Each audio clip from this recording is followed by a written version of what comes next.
ఓం శ్రీమాత్రే నమః. అందరికీ నమస్కారం. ఈరోజు మిథున రాశివారి గురించి తెలుసుకుందాం. జూలై 15 నుండి 17 వరకు వారి జాతక ఫలితాలు, వారి వ్యక్తిత్వం, కుటుంబం, ఆదాయం, ప్రేమ, వృద్ధి, విద్య, నడత, దృష్టి, ఇలా అనేక విషయాల్లో ఈ 3 రోజుల్లో గ్రహాల ప్రభావం ఎలా ఉండబోతుందో చూద్దాం. ముందుగా ఓం గణపతయే నమః అని కామెంట్ చేయండి. ఇప్పుడు మిథున రాశివారి వ్యక్తిత్వం గురించి మాట్లాడుకుంటే, వీరు చాలా చురుకుగా, తెలివిగా ఉంటారు. ఏ విషయం అయినా స్పష్టంగా తెలియజేసే శక్తి, మాట్లాడగల నైపుణ్యం వీరి బలాలు. వారి మనస్సు మాత్రం తరచూ మారిపోతూ ఉంటుంది. కొత్త విషయాలు తెలుసుకోవడం, ప్రయోగాలు చేయడం వీరికి ఎంతో ఇష్టం. ఒకేసారి 2 పనులు చేయగల శక్తి వీరిలో ఉంటుంది. చురుకుదనం, స్పష్టమైన ఆలోచన వీరి ప్రధాన గుణాలు. అయితే కొంతవరకు అస్థిరత, నిర్ణయాలపై సంకోచం ఉండటం సహజమే. వీరు మితభాషి అయినప్పటికీ, మిత్రులను చేసుకోవడంలో, వ్యవహార శైలిలో ఎంతో సహజంగా ఉంటారు. వారి మాటలు స్పష్టంగా ఉండటం వల్ల వారితో మాట్లాడటం సులభంగా అనిపిస్తుంది. సంఘంలో కొత్త ఆలోచనలను ముందుకు తీసుకొచ్చే నాయకత్వ లక్షణాలు వీరిలో ఎక్కువగా కనిపిస్తాయి. చుట్టుపక్కల వారిని అర్థం చేసుకొని, సహాయం చేసే స్వభావం కూడా వీరిలో ఉంటుంది. వీరు ఎక్కడ ఉన్నా ఆ వాతావరణం చలాకీగా మారిపోతుంది. వారి మాటల్లో మాయ ఉంటుంది. అందుకే మంచి కమ్యూనికేటర్గా గుర్తింపు పొందగలరు. వీరిలో ఉన్న పట్టుదల ఆశ్చర్యపరిచేలా ఉంటుంది. ఒకసారి లక్ష్యంగా పెట్టుకుంటే, దాన్ని సాధించేందుకు ఎంతో అంకితభావంతో శ్రమిస్తారు. అయితే కొన్నిసార్లు ఒక పనిమీద విసుగొచ్చినప్పుడు దాన్ని వదిలేయడానికి వెనకాడరు. వీరు ప్రజ్ఞ, తెలివితేటల విషయంలో, వస్తువులను అమ్మడంలో గొప్ప ప్రతిభ కలిగినవారిగా చెప్పవచ్చు. వీరిలో కొందరు పూర్తిగా నమ్మకస్తులుగా, లేదా పూర్తిగా నమ్మేవారుగా ఉంటారు. మధ్యమార్గం అనేది ఈ రాశివారు ఎక్కువగా అనుసరించరని చెప్పాలి. వీరు విశ్రాంతి తీసుకోవడం అవసరం. వారికి తెలియకుండానే అధికంగా శ్రమిస్తారు. దీనివల్ల మెదడుకు శ్రమ కలిగే అవకాశం ఉంటుంది. పాత వస్తువులను త్వరగా అమ్మేసి, కొత్తవాటిని కొనడంలో ఆసక్తి చూపుతారు. జరిగిన కష్టాల్ని తీరిగ్గా కూర్చొని ఆలోచించగల గుణం వీరిలో ఉంటుంది. వీరిలో ఎక్కువమంది నల్లని కన్నులు, ఉంగరాల జుట్టు కలిగి ఉంటారు. స్త్రీ క్రీడల విషయంలో ఉత్సాహంగా పాల్గొంటారు. ఎప్పుడూ ఇంట్లో ఉండాలనే మనసు కలిగి ఉంటారు. మంచి తెలివితేటలు, వాక్చాతుర్యం, హాస్య సంభాషణ, శీఘ్ర గ్రహణశక్తి ఇవన్నీ వీరిలో కనిపించే గొప్ప లక్షణాలు. అన్నింటిలోనూ ప్రజ్ఞవంతులుగా ఉంటారు. పరోపకారం చేయడం, త్యాగబుద్ధితో వ్యవహరించడం వీరి నైజం. వీరు వ్యాపారదక్షులు. వివిధ వ్యాపారాల్లో అత్యంత నేర్పరులుగా ఉంటారు. వీరిలో కొందరు జ్యోతిష్యంలో ఆసక్తి కలిగి ఉంటారు. చక్కటి పలుకుబడి, సామాజిక గౌరవం వారిని ప్రత్యేకంగా నిలబెడతాయి. ప్రతి విషయాన్ని తెలుసుకోవాలనే తత్వం వారిని ఎప్పటికీ నేర్చుకుంటూనే ఉండే వ్యక్తులుగా చేస్తుంది. వీరికి ఇష్టమైన పని జరుగేదాకా ఓపికగా ఎదురుచూసే స్వభావం ఉంటుంది. అయితే అనవసర ఆలస్యం వచ్చినప్పుడు, లేదా తేడాలు చోటుచేసుకున్నప్పుడు వీరు అసహనం వ్యక్తం చేస్తారు. మానసికంగా, నైతికంగా వీరు బలంగా ఉంటారు. కానీ ఎమోషనల్గా కొన్నిసార్లు వత్తిళ్లలోకి వెళ్లే అవకాశాలు కూడా ఉంటాయి. మిథున రాశివారు మాటల్లో, మేధస్సులో, సంబంధాలలో ఎల్లప్పుడూ ముందుండే వ్యక్తులు. వీరిలో ఉన్న చురుకుదనం, శీఘ్ర ఆలోచన శక్తి వీరికి గొప్ప అవకాశాలను తెచ్చిపెడతాయి. తగిన స్థిరత్వాన్ని, ఓర్పును పెంచుకుంటే ఏ రంగంలోనైనా వీరు విజేతలుగా నిలుస్తారు. ఇప్పుడు ఈ గొప్ప గుణాల్ని గమనించాక, ముఖ్యంగా మిథున రాశివారికి జూలై 16వ తేదీ ఎలా ఉండబోతుందో చూద్దాం. ఆదాయం ఎలా ఉంటుంది? ఆరోగ్యం, ప్రేమ, వివాహ జీవితం ఎలాంటి మలుపులు తీసుకుంటాయి? విద్య, వృత్తి, నరదృష్టి వంటి అంశాల్లో వీరు ఎలాంటి ఫలితాలను ఎదుర్కొంటారు? ఇప్పుడు మనం గ్రహస్థితి ప్రకారం ఈ ప్రశ్నలకు సమాధానాలు తెలుసుకుందాం. జూలై 16 గ్రహస్థితి ప్రకారం ఈ రోజు చంద్రుడు ధనుస్సు రాశిలో, అంటే మిథునరాశికి 7వ స్థానంలో సంచరిస్తున్నాడు. ఇది బంధాల స్థానం కావడం వల్ల ఈ రోజు ముఖ్యంగా సంబంధాలు, మాటలు, మనోభావాలు కీలకమవుతాయి. కుటుంబంగా ఇంట్లో చిన్నపాటి వాగ్వాదాలు కలగవచ్చు. అపార్థాలు రావొచ్చు. కానీ నీవు మౌనం పాటిస్తే సమస్యలు నివారించవచ్చు. పెళ్లైనవారు జీవిత భాగస్వామితో నిగ్రహంతో మాట్లాడాలి. గొడవలు కాకుండా ఉండాలంటే వినాలి, అర్థం చేసుకోవాలి. విద్యగా ఇప్పటి విద్యార్థులకు ఏకాగ్రత కొంత తగ్గినట్టు అనిపించొచ్చు. గురువు మాట వింటే స్పష్టత వస్తుంది. పరీక్షలు ఉన్నవారు మరింత శ్రద్ధ వహించాలి. నెమ్మదిగా చదివినా, సరిగ్గా చదవడం వల్ల మంచి గుర్తింపును పొందగలరు. ఆదాయంగా చిన్నగా అయినా స్థిరమైన ఆదాయం లభించవచ్చు. ఏ పని చేసినా ధైర్యంగా చేయగలిగితే ఆ దారి లాభం వైపు నడిపిస్తుంది. ఇప్పటి వరకు లేని చిన్నదైన అవకాశాలు వచ్చినట్టు అనిపించొచ్చు. ఆర్థికంగా దినచర్య ఖర్చులు ఎక్కువవుతాయి. ఇంటికి అవసరమైన వస్తువులు కొనాలన్న ఆలోచన వచ్చే అవకాశం ఉంది. ఇప్పట్లో పెద్ద ఖర్చు చేయకుండా ఉండడం మంచిది. కొందరికి అప్పు తీసుకునే పరిస్థితి తలెత్తవచ్చు. ప్రేమగా ప్రియమైన వ్యక్తితో సంభాషణలో నిదానంగా మాట్లాడాలి. వారికి ఏమైనా చెప్పాలనుకుంటే తేలికగా చెప్పాలి. ఒక చిన్న సందేశం కూడా సంతోషాన్ని కలిగించగలదు. వివాహ విషయాల్లో తల్లి తండ్రులతో మాట్లాడేటప్పుడు సంయమనం అవసరం. ఆరోగ్యంగా నిద్రలేమి, ఒత్తిడి, అలసట తలెత్తే అవకాశం ఉంది. ఉదయం తలపై నీళ్లు పోయించుకొని శుభ్రంగా తయారవ్వడం మంచిది. ఆహారం సమయంలో తినడం, వేడి నీరు తీసుకోవడం ఉపయోగకరం. వీటిని పాటిస్తే అనారోగ్యం దరిచేరదు. ప్రయాణాలుగా అవసరమైతేనే ప్రయాణించాలి. అనవసరంగా బయట తిరగడం వల్ల దుష్ఫలితాలు ఎదురయ్యే అవకాశం ఉంది. వాహనాల్లో మరింత జాగ్రత్త అవసరం. ఎవరైనా పెద్దవారు పిలిచినప్పుడు మాత్రం వెళ్లడం మంచిది. ఉద్యోగస్తులకి బోసిపోయిన పని బాధ్యతలు అధికంగా ఉంటాయి. ఉద్యోగంలో ఉన్నవారు తమ పనిని ప్రశాంతంగా చేయాలి. ప్రతిపాదనలు వినిపించిన వెంటనే అంగీకరించకూడదు. పూర్తిగా అర్థం చేసుకుని పని చేయాలి. ఇంటర్వ్యూలు ఉన్నవారు ధైర్యంగా, విశ్వాసంగా ముందుకు వెళ్తే మంచి ఫలితాలు సాధ్యపడతాయి. దృష్టదోషంగా ఈ రోజు ఎవరి చూపు మీద ఎక్కువ నమ్మకంగా ఉండకూడదు. మీ గురించి మంచి అభిప్రాయంతో ఉండనివారు ఓపికను పరీక్షించవచ్చు. ఇంట్లో నుండే బయటకు వెళ్లేటప్పుడు దర్పణంలో మీ ముఖం చూసుకుని వెళ్ళండి. పసుపుతో నుదిటిపై తిలకం ధరించండి. ఈ రోజు కనీసం నెగటివ్ భావనల నుండి దూరంగా ఉండండి. ఈ రోజు కలిగే 3 శుభవార్తలు: ఒక మంచి వ్యక్తి నుండి సాయం లభిస్తుంది. పాత బంధువుల నుంచి ఆహ్వానం వస్తుంది. ఇప్పటివరకు చేయలేని పని పూర్తయ్యే అవకాశముంటుంది. ఈ రోజు సూచించబడిన పరిహారం: గణపతి అష్టోత్తరం పయించండి. శ్రీ సుబ్రహ్మణ్య స్వామిని ధ్యానం చేయండి. తులసి మాకు పూజ చేసి నైవేద్యం సమర్పించండి. అదృష్ట సూచనలు: అదృష్ట సంఖ్య 5, అదృష్ట రంగు ఆకుపచ్చ, అదృష్ట దిక్కు ఈశాన్యం, అదృష్ట సమయం ఉదయం 9 నుండి 11 వరకు ఉంటుంది. జూలై 17 ఈ రోజు మిథునరాశి వారికి చంద్రుడు మకరరాశిలో సంచరించడం వల్ల కొంత భావోద్వేగ గందరగోళం, ఆలస్యం, అనిశ్చితి ఏర్పడే సూచనలు కనిపిస్తున్నాయి.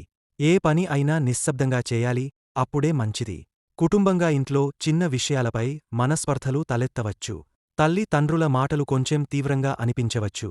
కాని వాటి వెనక దాగన ప్రేమను గుర్తిస్తే గెలిచినట్టే. ఒకరి బాధను మరొకరు అర్థం చేసుకునే శాంతియుత వాతావరణం అవసరం.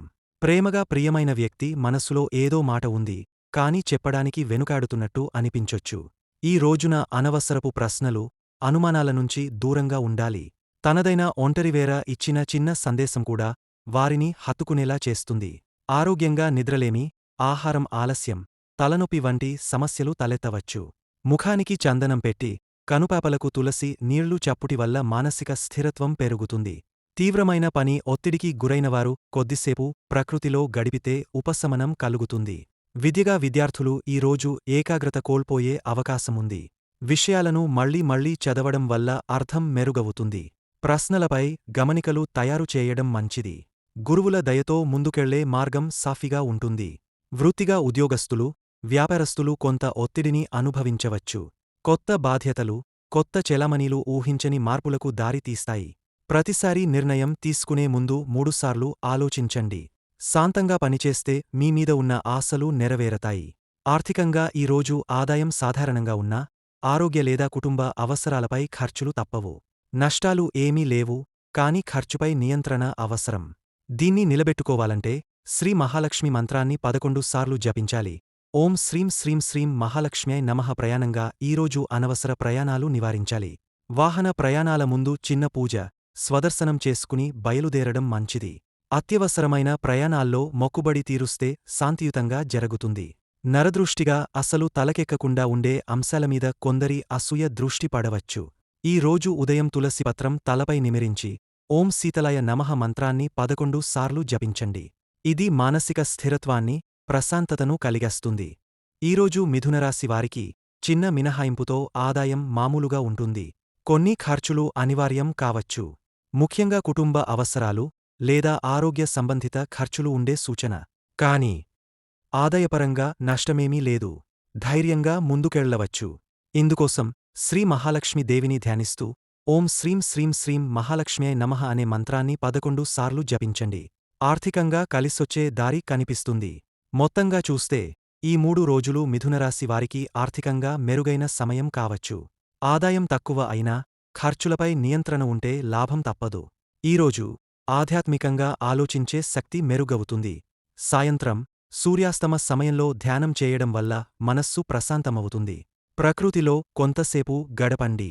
మ్యూజిక్ వింటూ లేదా ఓ మూల కూర్చుని 10 నిమిషాలపాటు నిశ్శబ్దంగా ధ్యానం చేయండి. ఆరోగ్యపరంగా కూడా ఈ 3 రోజుల్లో మెరుగుదల దిశగా ప్రయాణిస్తున్నావు.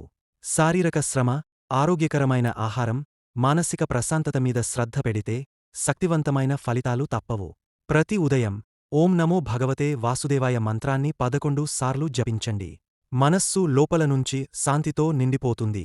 ఈరోజు అభివృద్ధికి మంచి ఆరంభం. వృత్తిలో కొత్త పనులు, కొత్త బాధ్యతలు మొదలవుతాయి. ఏ పని చేసినా అది నీ అభివృద్ధికి దారి తీసేలా ఉంటుందనే భావన కలుగుతుంది. వ్యాపారస్తులకు కొన్ని చిన్న ఆటంకాలు వస్తాయి. ముఖ్యంగా డాక్యుమెంట్లు, అనుమతుల విషయాల్లో జాప్యం.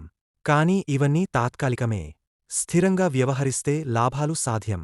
ఉద్యోగస్తులకు ఇది స్థిర అభివృద్ధికి సంకేతం. కొత్త బాధ్యతలు, కొత్త గుర్తింపులు వచ్చేవే. ప్రతిష్ఠ పెరిగే అవకాశం ఉంటుంది. ఈ రోజు ఉదయం ఓం శ్రీ గురుద్యో నమః మంత్రాన్ని 9 సార్లు జపించండి. గురుగ్రహ అనుగ్రహం వల్ల వృత్తిలో విశ్వాసం, విజయ బలం పెరుగుతుంది. ప్రేమలో ఉన్నవారికి ఈ రోజు భద్రత, విశ్వాసం, సమతుల్యత కనిపిస్తుంది. సంబంధాలు స్థిరమవుతాయి. వివాహానికి సిద్ధమవుతున్నవారికి బంధువుల నుండి మద్దతు, సానుకూలత మరియు స్పష్టమైన సంభాషణలు జరగవచ్చు. ఈ రోజు ప్రేమపరంగా ఓం శ్రీం క్లీం కమలవాసిన్యై నమః మంత్రాన్ని 11 సార్లు జపించండి. ప్రేమలో మానసిక సమతుల్యతకు ఇది తోడ్పడుతుంది. ఇక ఆరోగ్యం విషయానికి వస్తే అలసట లేకపోయినా ఏకాగ్రత కొరత, పని మధ్యలో మనసు తలతిప్పడం లేదా నిద్రలో అంతరాయం వంటి చిన్న సమస్యలు తలెత్తవచ్చు. ఇవి తొలగించుకోవాలంటే ప్రతిరోజూ ముఖానికి చందనం అంగరంగంగా అలంకరించుకోండి. కనుపాపలపై తులసి నీరు తడిపి శాంతించండి. ఉదయం ఓం శీతలాయ నమః మంత్రాన్ని 11 సార్లు జపించండి. నరదృష్టి వల్ల కలిగే మానసిక అస్థిరతను తగ్గించడంలో ఇది సహాయపడుతుంది. ఈ 3 రోజుల్లో ఓర్వలేనితనం వల్ల, తీవ్ర భావోద్వేగాల వల్ల పని, సంబంధాల్లో తేడాలు రావచ్చు. మిథున రాశివారికి జూలై 18 గురువారం రోజు గ్రహస్థితులను బట్టి చూస్తే ఈ రోజు మనస్సు ప్రశాంతంగా ఉండే అవకాశం ఉంది. తప్పకుండా మంచి నిర్ణయాలు తీసుకునే రోజు. ఈరోజు ముఖ్య గ్రహస్థితులు ఇలా ఉన్నాయి. చంద్రుడు మకర రాశిలో సంచరిస్తున్నాడు. ఇది మిథున రాశికి అష్టమ స్థానమైన కష్టస్థానం. కానీ శని మహాదృష్టిలో ఉండటం వలన ఈ రోజు మనస్సులో స్థిరత కోసం శ్రమించాల్సి రావచ్చు. బుధుడు కర్కాటక రాశిలో, రవి కర్కాటక రాశిలో, వెనస్ మిథున రాశిలో, కుజుడు మేషరాశిలో, శుక్రుడు మీ రాశిలో సంచరిస్తుండటం వల్ల ప్రేమ, ఆలోచనలు కొత్త పయనం వైపు మలుపులు సూచిస్తున్నాయి. రాహువు మేషరాశిలో 11వ స్థానంలో ఉండటం వలన ఆకస్మిక ప్రయోజనాలు, అలాగే చిన్న అపజయాలు రెండూ కలిసి వస్తాయి. ఇప్పుడు ఈ గ్రహస్థితుల ప్రభావం మీ జీవితంలోని ముఖ్య అంశాలపై ఎలా ఉంటుందో చూద్దాం. కుటుంబంగా చంద్రుని అష్టమ స్థానం వలన కుటుంబంలో వాదనలు తలెత్తవచ్చు. అవసరమైతే మౌనం పాటించండి. తల్లి ఆరోగ్యం పట్ల కొంచెం శ్రద్ధ అవసరం. చిన్నపిల్లల మాటలు పెద్దవిగా మలచుకోకండి. ఇవన్నీ తాత్కాలికం. శుక్రుడి అనుగ్రహం వల్ల సమస్యలు పరిష్కారమవుతాయి. ఆరోగ్యంగా ఒత్తిడి, అలసట, నిద్రలేమి కనిపించే అవకాశం ఉంది. అందుచేత ఉదయం తొలుత తులసి నీరు తాగడం మంచిది. పొద్దున్నే నుదిటిపై పసుపు తిలకం వేసుకుని శ్రీ మహావిష్ణువు ధ్యానం చేయండి. దీంతో మానసికంగా విశ్రాంతి లభిస్తుంది. ప్రేమగా వెనస్ మీ రాశిలో ఉండటం వల్ల ప్రేమ విషయంలో మెరుగైన అనుభూతులు కలుగుతాయి. ప్రియమైనవారు మీలో మార్పు చూసి సంతోషపడతారు. వివాహేతర బంధాలకు దూరంగా ఉండాలి. ఈ రోజు మీ మాటలు, తీరు ప్రభావితం చేస్తాయి. అందుచేత మనస్సు సాఫీగా ఉంచండి. విద్యగా ఈ రోజు విద్యార్థులు తమ లక్ష్యం పట్ల స్పష్టత కలిగి ఉంటారు. ఒక సబ్జెక్టులో పూర్తి ఫోకస్ పెరిగే అవకాశం ఉంది. గురువుల సహకారం తప్పకుండా లభిస్తుంది. ఒక ముఖ్య పరీక్ష లేదా ప్రాజెక్టు కోసం బలమైన శుభారంభం జరుగుతుంది. వృత్తిగా బుధుడు కర్కాటక రాశిలో ఉండటం వలన వాణిజ్యం, సంభాషణలు, లావాదేవీలు మెరుగ్గా సాగుతాయి. ఉద్యోగస్తులకు కొత్త బాధ్యతలు వస్తాయి. పదోన్నతికి మార్గం ఏర్పడవచ్చు. కొత్త ఉద్యోగ అవకాశాల గురించి సమాచారం లభించవచ్చు. ఆర్థికంగా ఈ రోజు వ్యయాలు ఉండే సూచనలు ఉన్నాయి. ముఖ్యంగా కుటుంబ అవసరాల కోసం ఖర్చవుతాయి. వినోదం, ప్రయాణం, ఆరోగ్యానికి సంబంధించిన ఖర్చులు రావొచ్చు. కానీ ఆదాయం నిలకడగా ఉంటుంది. సూక్ష్మంగా వ్యవహరిస్తే పొదుపుతో ముందుకు వెళ్లగలుగుతారు. ప్రయాణంగా రాహువు 11వ స్థానంలో ఉండటం వలన ప్రయాణంలో జాప్యం, అసౌకర్యం ఎదురయ్యే అవకాశముంది. ద్వితీయ పాదంలో ప్రయాణం చేస్తే మంచిది. తులసితో చేసిన మొక్కుబడి తీర్చడం ప్రయోజనకరం. నరదృష్టిగా ఈ రోజు మాటల వల్లే మీమీద పరోక్షంగా దృష్టి పడే సూచన. అందుచేత సంయమనంగా మాట్లాడాలి. ముఖానికి చందనం, కనుపాపలకు తులసి నీరు వేసుకోవాలి. ఓం శీతలాయ నమః మంత్రాన్ని 11 సార్లు జపించండి. ఇది మానసికంగా శాంతిని ఇస్తుంది. ఈరోజు సూచించబడిన పరిహారాలు: ఓం శ్రీ గురుద్యో నమః మంత్రాన్ని 9 సార్లు జపించండి. ఓం నమో భగవతే వాసుదేవాయ మంత్రాన్ని 11 సార్లు జపించండి. విష్ణు సహస్రనామ పయనం చెయ్యండి. సాయంత్రం సూర్యుని నమస్కరించండి. పసుపుతో తిలకం వేసుకుని బయటకు వెళ్ళండి. అదృష్ట సూచనలు: అదృష్ట సంఖ్య 6, అదృష్ట రంగు తెలుపు, అదృష్ట దిక్కు ఈశాన్యం, అదృష్ట సమయం మధ్యాహ్నం 2 నుండి 3:30 వరకు ఉంటుంది. వీడియో నచ్చితే లైక్ చేయండి. మరిన్ని వీడియోస్ కోసం మా ఛానల్ని సబ్స్క్రైబ్ చేసుకుని మమ్మల్ని సపోర్ట్ చేయండి. ఓం గణపతియే నమః. ధన్యవాదములు.